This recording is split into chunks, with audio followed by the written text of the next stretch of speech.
તારી ચોક ને મારી ચોક. સતગુરુ મહારાજની જય.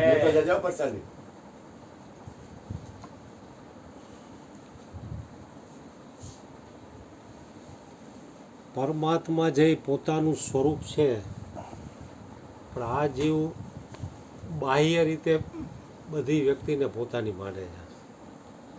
ઘરવાળી, છોકરા, મા બાપ, જેટલા નાતા હોય સમજી લેવાનું ટૂંકમાં, એને પોતાના માને છે, પણ પરમાત્માને પોતાનું નથી માનતો. કોઈ પણ વસ્તુને પોતાની માનશો ને પછી પ્રેમ થાય. સંભવ સાહેબ મારો, હું તારો અને તું મારો. કારણ કે પરમાત્માને પોતાને માનો પછી જ પ્રેમ થાય. વાહ ભાઈ વાહ.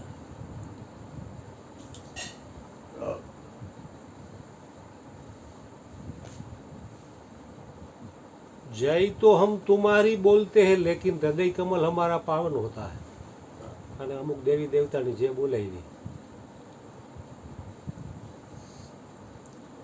श्री कृष्ण की जय बोलने से वो बड़े नहीं हो जाते और न बोलने से वो छोटे नहीं हो जाते, क्योंकि वो अपने आप में तृप्त है. जय तो हम उसी की बोलते हैं लेकिन हृदय कमल हमारा पावन होता है. કે પોતે જ કૃષ્ણ જો તો તમારે જય કોની બોલાવાની, પણ એની જય બોલવાથી એની યાદી તમને આવે છે. યાદી તો આબાદી ને ભૂલ્યા તો બરબાદી. કાકા આ ગુરુના ચરણે જેટલા આવ્યા એ બધાને પરમાત્માની તો ખબર જ છે, તો પછી સત્સંગમાં આવવાની જરૂર શું?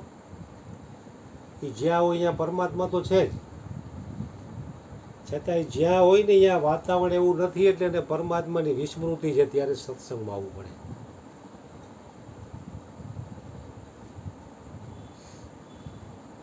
જેને આઠે પોર જેને નામનો નશો ચડી ગયો એને ક્યારે વિસ્મૃતિ થતી જ નથી. આઠે પોર જેને નામનો નશો ચડી ગયો એને વિસ્મૃતિ જ થતી નથી.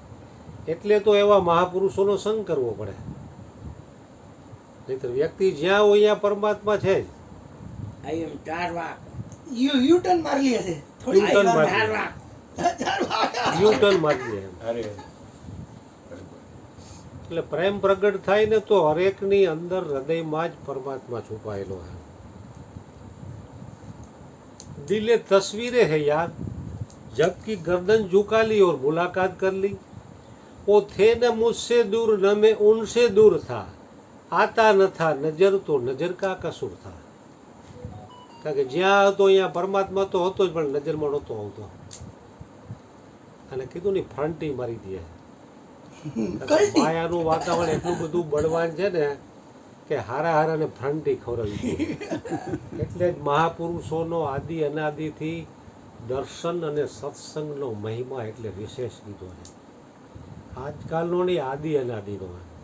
દર્શન બિન મત છોડો, ધ્યાન બિન ફોડ જ્ઞાન. મીરાબાઈએ એ સમયમાં ક્યારે કીધું હોય કે ભાઈગેરે મળ્યો અમને સાધુ પુરુષનો સંગ. એમને સાધુ પુરુષનો સંગ પણ મળતો નથી. એનો કાંઈક ભાગ્ય હોય, કાંઈક એની કમાઈ હોય તો એને ભાગ્ય સત્સંગ મળે, નહીં તો સત્સંગ મળતો નથી. સતગુરુ મહારાજની